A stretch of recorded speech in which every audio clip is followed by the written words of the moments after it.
Namaskar students. Now, theorem 1.1. This is Euclid's division lemma. This theorem is not for proof theorem. Given positive integers a and b, means a and b ऐसे integers है, there exist unique integers q and r satisfying a is equal to bq plus r, where r is greater than or equal to 0 and less than b. Okay, तो देखो क्या कहा है इसमें, ए means एक ऐसा बड़ा नंबर लो जिसको हम b से डिवाइड करेंगे तो quotient as a quotient q मिलेगा and as a remainder r मिलेगा. बराबर है. जो चैप्टर नंबर 2 में हमने सीख लिया है a is equal to bq plus r means dividend polynomial is equal to divisor polynomial into quotient polynomial plus remainder polynomial. याद है ना. बस यही चीज यहां नंबर्स में सीखनी है बच्चों. ये चैप्टर ऐसा है जो नंबर्स जो है ना, नंबर्स उसको हमें डिटेल में समझना है. हम बहुत कुछ जानते हैं. ये चैप्टर जब मैं आगे आगे सिखाता जाऊंगा ना तो ऐसा लगेगा ओ सर ये तो मालूम ही है ना, ये ऐसा ही होता है. अदरवाइज ये करके तो आए हो बट इसमें ऐसा होता है ये कई बार मालूम नहीं होता. बराबर. यही चीज यहां पर समझनी है. Suppose a is equal to हमने 25 एज्यूम कर लिया. क्या एज्यूम किया? 25 and b is equal to assume कर लो 4. Assume a 25 b 4. तो देखो 25 इज इक्वल टू b क्या हुआ 4. तो 25 डिवाइड बाय 4. 4 6 जा 25, reminder 1. So 25 is dividend, 4 is divisor, and when we divide 25 by 4 we get as quotient 6 q. Okay, and remainder 1. बोलो बच्चों समझ में आया? 6 4 जा 24 प्लस 1 25. ओके. और यहां पर क्या कहा है कि आर की वैल्यू 0 हो सकती है या 0 से बड़ी हो सकती है बट b से तो छोटी ही होगी. Means are. देखो रिमाइंडर हमने 10th स्टैंडर्ड में आते आते बहुत सारी बार डिवीजन किए हैं बट ऐसा सोचा है कभी कि रिमाइंडर है ना डिवाइजर से छोटा ही होगा. देखो b से छोटा ही होगा. ओके. मीन्स ये चीज याद रख लो. a डिवाइड बाय b ऊपर q नीचे r. Clear. So r is always less than b and r 0 हो सकता है क्योंकि 25 डिवाइड बाय 5 करो तो 5 5 जा 25, रिमाइंडर बचा 0. मीन्स r 0 हो सकता है. बराबर. 0 से बड़ा हो सकता है बट b से तो छोटा ही होगा ऑलवेज. देखो 25 डिवाइड बाय 2 करते हैं तो 2 1 जा 2, 0 5, 2 2 जा 4 1. देखो इससे तो छोटा ही मिला. हाँ, दूसरी चीज b के जितना भी नहीं होगा. सपोज डिवाइड बाय 2 करते हैं तो रिमाइंडर कभी 2 भी नहीं होगा, 2 से छोटा ही होगा. Means remainder is always less than divisor. Okay. ये चीज हमें अच्छी तरह से याद रखनी है. यहां पर अब ये थियरी जो मैं समझाता जाऊंगा सब पूरी डिटेल में छोटी छोटी चीजें हैं बट मेरा हर एक वर्ड ध्यान से सुनना. बराबर. बच्चों ये था Euclid's division lemma. Means Euclid की जो डिवीजन मेथड थी उसका एक formula a is equal to bq plus r where r is greater than or equal to 0 and less than b. इसका यूज करके हमें HCF फाइंड करना है। टेक्स्ट बुक में सबसे पहले ये दिया है, बट HCF फाइंड इस मेथड से करने से पहले मैं उसका जो बेसिक है, जो स्टैंडर्ड 4, 5, 6 में आप लोग पढ़ के आए हो, वो सिखाऊंगा। उसके बाद फिर से इसमें जाएंगे, बराबर। यानी टेक्स्ट बुक में भले 1.2 पहले है, 1.1 पहले है, बट मैं 1.2 पहले लूंगा, उसके बाद 1.1 लूंगा, बराबर। तो दिस इज, इसको हम ऐसा भी बोल सकते हैं, यूक्लिड्स एल्गोरिदम मेथड। क्या बोलते हैं? Euclid's algorithm method. Okay, now theorem 1.2, fundamental theorem of arithmetic. Every composite number can be expressed, otherwise factorise as a product of primes. Means कोई भी कंपोजिट नंबर को आप फैक्टराइज करो तो वो प्राइम नंबर के मल्टीप्लिकेशन के हिसाब से मिलेगा। And this factorisation is unique, और वो फैक्टराइजेशन दूसरे फैक्टराइजेशन से अलग ही होगा।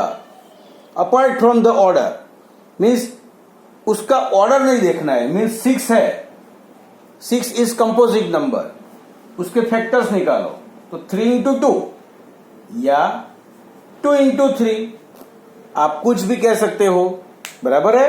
तो उसका order is doesn't matter apart from the order in which the prime factors occur. देखो, अब हम कंपोजिट नंबर के फैक्टर्स कैसे निकालेंगे वो समझते हैं। देखो, कोई भी प्राइम नंबर हो, जैसे 7 है, तो 7 के फैक्टर तो हम जानते हैं कि 7 इंटू 1 मीन्स उसमें एक 1 होगा और एक 7 मीन्स जो नंबर होगा वो इटसेल्फ होगा, because this is prime number. इसीलिए जो प्राइम नंबर है, तो प्राइम नंबर किसको बोलते हैं? जो नंबर 1 या खुद से डिवाइड नहीं हो सकता, उसके अलावा किसी से भी डिवाइड नहीं हो सकता, उसको प्राइम नंबर बोलते हैं। कि 1 से और खुद से, ये दोनों के अलावा किसी से भी नहीं हो सकता। इसीलिए 1 को हमने प्राइम नंबर में भी नहीं गिना है और कंपोजिट नंबर में भी नहीं दिया है, बराबर। तो अभी प्राइम नंबर नहीं देखना है, कंपोजिट नंबर्स के फैक्टर्स देखने हैं, और वो फैक्टर्स को हम बोलेंगे प्राइम फैक्टर्स। देखो, ये सब चीजें स्टैंडर्ड 5 में आप लोग पढ़ के आए हो। फैक्टर्स 2 टाइप्स के होते हैं, एक प्राइम फैक्टर्स और दूसरे ऑल फैक्टर्स। मैं दोनों अभी सिखाता हूं, बराबर। तो सबसे पहले देखो प्राइम फैक्टर्स कैसे होते हैं। तो जैसे मैंने अभी बताया 6, सो 2 इंटू 3, इसको हम 3 इंटू 2 भी कह सकते हैं। मीन्स जो ऑर्डर है वो चेंज हो जाए, आगे पीछे हो जाए, डजेंट मैटर, बराबर। चलो, सपोज 24 डायरेक्ट नहीं निकाल सकते तो ऐसे हम लोग निकालते थे। 12 2 जा, 6 2 जा, 3 2 जा, 1 3 जा, 2 इंटू 2 इंटू 2 इंटू 3। और इसको शॉर्ट में लिखने के लिए ऐसे भी लिखते थे, 2 3 टाइम्स है, सो 2 3 पावर इंटू 3, बराबर। तो ये हुए हमारे प्राइम फैक्टर्स। तो प्राइम फैक्टर्स किसे बोलते हैं? तो जो कंपोजिट नंबर होता है उसको ऐसे फैक्टराइज करो, मीन्स इसको ऐसे भी फैक्टराइज होता है, 12 इंटू 2 24, तो ऐसा लिखेंगे चलेगा? नहीं, because 12 is not prime number. इसीलिए 24 को फैक्टराइज किया और जितने भी फैक्टर्स आए सारे प्राइम नंबर का प्रोडक्ट होगा, प्रोडक्ट ऑफ प्राइम नंबर्स, इसको बोलते हैं प्राइम फैक्टर्स। चलो दूसरा एक नंबर लेते हैं 98। तो चलो 98, तो 49 2 जा 98 होगा, तो 98 49 2 जा 7 7 जा 1 7 जा, सो 2 इंटू 2 इंटू 2 इंटू 7 इंटू 7, इसको ऐसे भी लिख सकते हैं 2 इंटू 7 स्क्वायर। ओके, तो ये हुआ हमारा प्राइम फैक्टर। चलो बच्चों, प्राइम फैक्टर्स क्या है वो मैंने बता दिया। अब ऑल फैक्टर्स क्या है वो समझो। All factors, okay. चलो एक एग्जांपल लेते हैं। ऑल फैक्टर्स ऑफ 12, बराबर। तो देखो 12 लिखेंगे, ये रफ वर्क करता हूं। 1 से शुरुआत करनी है, 1। तो 1 के टेबल में 12 कहां पर आएगा, तो 1 इंटू 12 हो गया, यानी 12 आना चाहिए। चलो 2 6 जा 12, 3 4 जा 12। लाइन में ही जाना है सब नंबर में, 3 के बाद 4।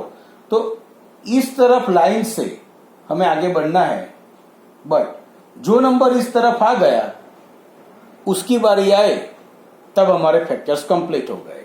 सो ऑल फैक्टर्स ऑफ 12 आर 1 2 3 4 6 12 हो गए। चलो थोड़ा बड़ा नंबर लेते हैं। All factors of 80, okay. तो चलो 1 into 80 is equal to 80, 2 into 40 is equal to 83। तो 3 के टेबल में 80 नहीं आएगा, बराबर, तो वो कैंसल। 4 इंटू 20 80, 5 इंटू 16 80, 6 के टेबल में 80 नहीं आएगा, 7 नहीं आएगा, 8 इंटू 10 इज इक्वल टू 80, 9 के टेबल में नहीं आएगा, 10 आ गया। तो कौन कौन से फैक्टर हुए, सब factors 1 2 4 5 8 10 16 20 40 and 80. These are all factors of 80. तो अब समझ में आ गया कि ऑल फैक्टर्स क्या है, बराबर। अब नेक्स्ट वीडियो में हम HCF एंड LCM कैसे फाइंड करते हैं और HCF और LCM क्या है वो चीज सीखेंगे। Okay, good bye.